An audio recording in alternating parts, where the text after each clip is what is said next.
keyakinan bahasa Sanskritnya adalah Sraddha. Menurut Abhidharma Samuccaya, Sraddha itu keyakinan itu bisa dikategorikan 3 jenis. Jadi pertama itu adalah yakin karena kita kagum dengan sebuah kualitas eksternal yang kasat mata.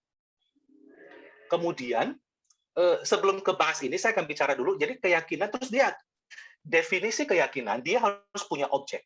Objeknya apa? Objeknya itu haruslah sesuatu objek yang memiliki kualitas yang luar biasa.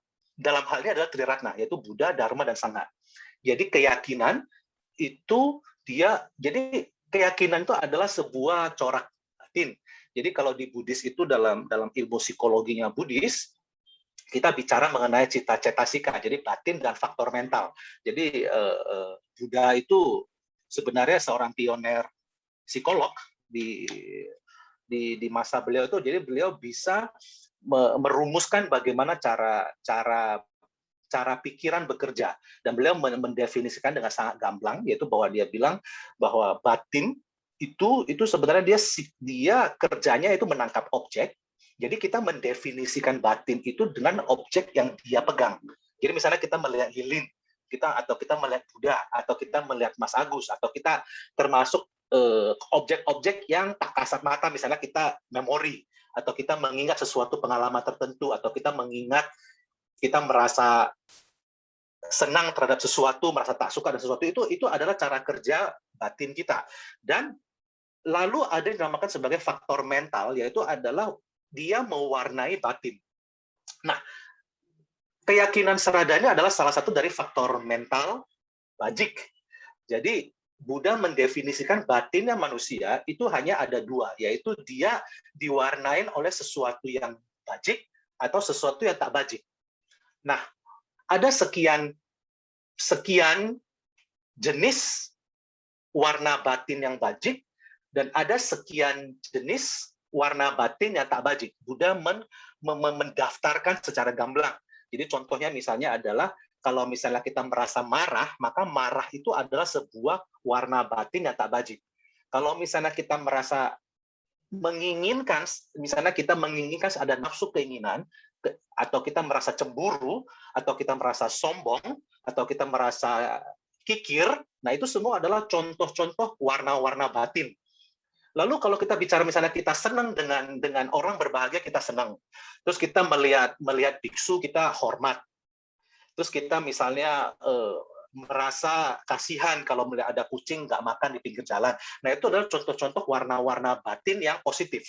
Jadi makhluk hidup oleh Buddha itu didefinisikan dengan seperti itu. Jadi itu hanya kita bicara bajik, tak bajik, batinmu bajik atau tak bajik. Nah, keyakinan adalah salah satu faktor mental bajik yang didefinisikan oleh Buddha. Dia memegang objeknya apa? Objeknya itu harus sesuatu objek yang memiliki kualitas luar biasa, yaitu Triratna. Nah, keyakinan ini oleh Buddha lebih lanjut dikategorikan menjadi 3. Yakin pertama itu adalah level pertama, yakin karena kagum.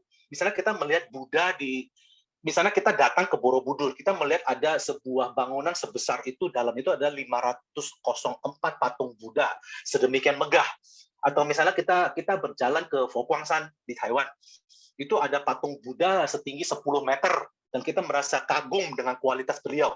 Atau misalnya kita baca sebuah kitab suci, kita baca Dhammapada, Buddha mengajarkan bahwa janganlah membalas kejahatan dengan kejahatan, tapi balaslah dengan cinta kasih. Kita membaca satu bait itu, terus kita menimbulkan sebuah kesan yang sangat luar biasa, yaitu adalah, nah jadi kita kagum, jadi ngefans.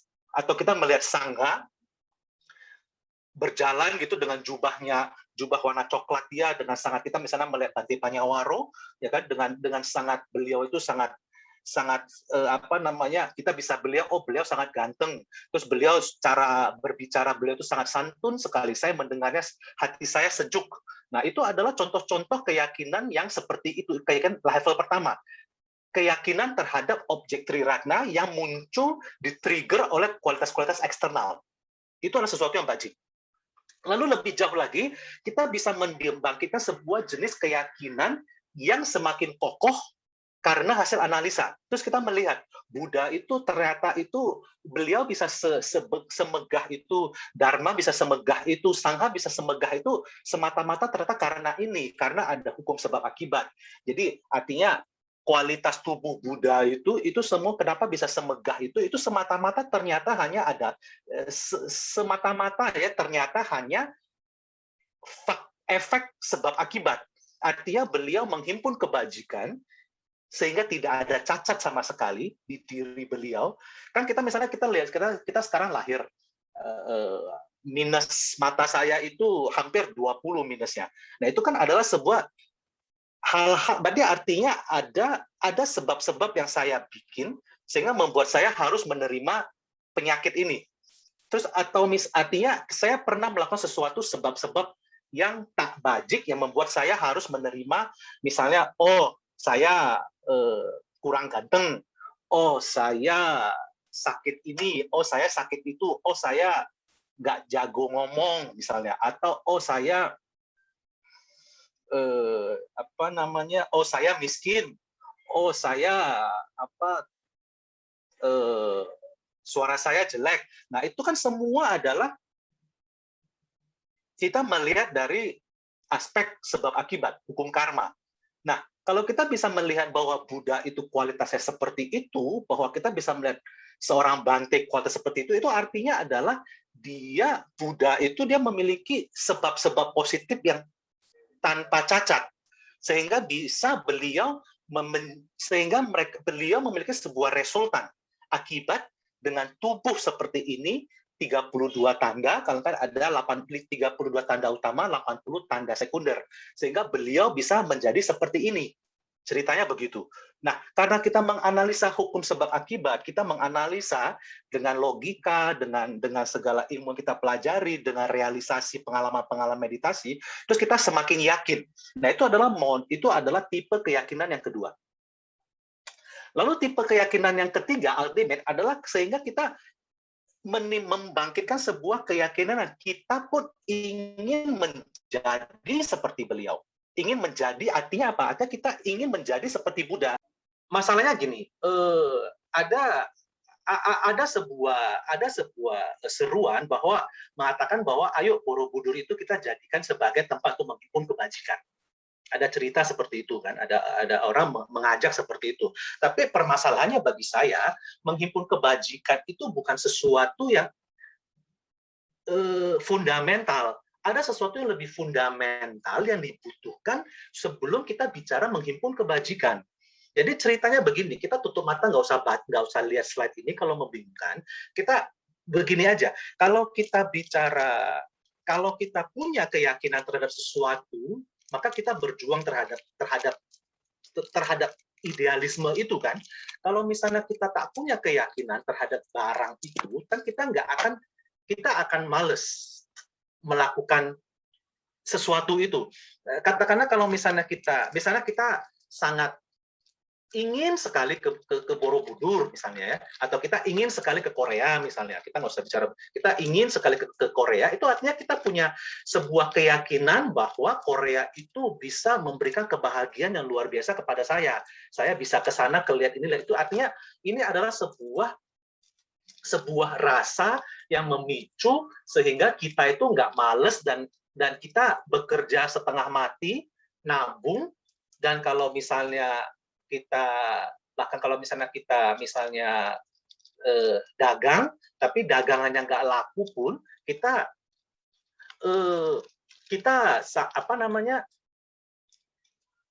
mati-matian untuk mengejar tujuan itu. Nah, itu adalah cerita keyakinan.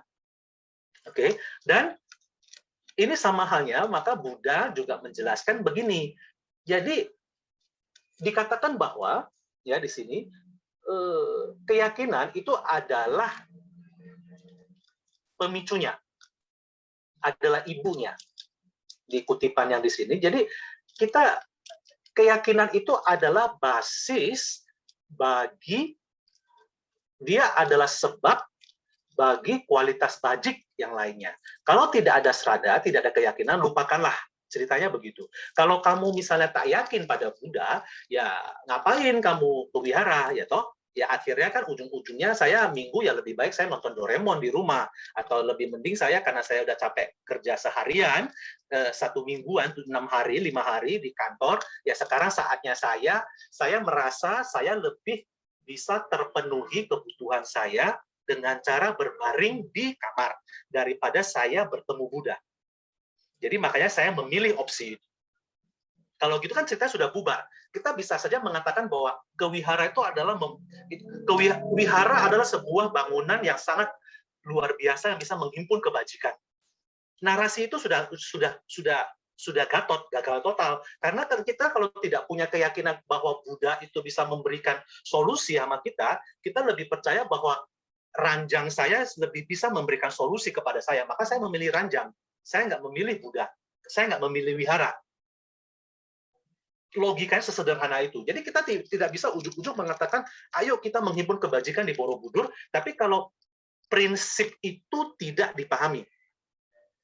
Nah, Buddha mengatakan bahwa keyakinan itu bisa membagikan aspirasi. Nah, kalau kita sudah yakin bahwa kita mau menjadi Buddha, kita beraspirasi ingin menjadi Buddha, itu yang ada memunculkan sebuah namanya wirya. Jadi, continuous effort. Jadi, sebuah upaya yang tidak pantang menyerah, ya kan? Saya nggak cukup waktu untuk menjelaskan secara detail, tapi kurang lebih akan seperti ini. Nah, wirya ini jadi untuk wirya inilah yang nantinya bisa mengalahkan kemalasan, karena wirya ini adalah antidot penawar langsung dari kemalasan. Bagaimana seseorang bisa punya wirya? Pertama, dia harus punya aspirasi dulu. Dia mau atau enggak. Kenapa dia bisa mau atau enggak? Dia harus punya faith dulu. Dia beneran percaya nggak sama objek tersebut. Jadi pola pikirnya nangkep ya. Jadi kalau kita nggak punya keyakinan, ya kita nggak punya aspirasi. Kalau kita nggak punya aspirasi, ya kita males-malesan. Kalau kita males-malesan, ya sudah, nggak akan terjadi semua itu. Nah, kalau dibalik, kalau kita punya keyakinan, maka kita, apalagi keyakinan jenis ketiga, kita mau menjadi Buddha. Kita saking kagumnya dengan Buddha, terus kita menganalisa, dan itu semua benar ternyata, dan setelah itu kita jadi ingin dong, saya mau juga seperti menjadi Buddha. Karena itu saya beraspirasi ingin menjadi Buddha, karena itu saya berupaya, even berdarah-darah pun saya berupaya. Kemalasan jadi hilang, dan itu dikatakan adalah sumber dari semua kualitas bajik. Baru kita bisa bicara menghimpun kebajikan. Kalau kita nggak punya keyakinan pada Buddha, kayak tadi, kita nggak bisa ujug-ujug bilang mengatakan, hoi, wihara itu adalah sumber kebajikan. Kamu kesanalah himpun kebajikan. Wong nggak percaya kok bahwa Buddha itu ada dan bisa menolong. Saya lebih yakin bahwa saya lebih tersembuhkan apabila saya tidur setengah jam di kamar. Saya bangun lebih siang. Saya lebih percaya itu daripada Buddha. Dan kita nggak bisa bilang, ayo ke wihara untuk menghimpun kebajikan. Sama ceritanya, kita nggak bisa ujug-ujug mengatakan, ayo ke Borobudur menghimpun kebajikan. Tapi kalau kita nggak punya keyakinan Borobudur itu barangnya apa, ya sudah, forget it. Ceritanya begitu.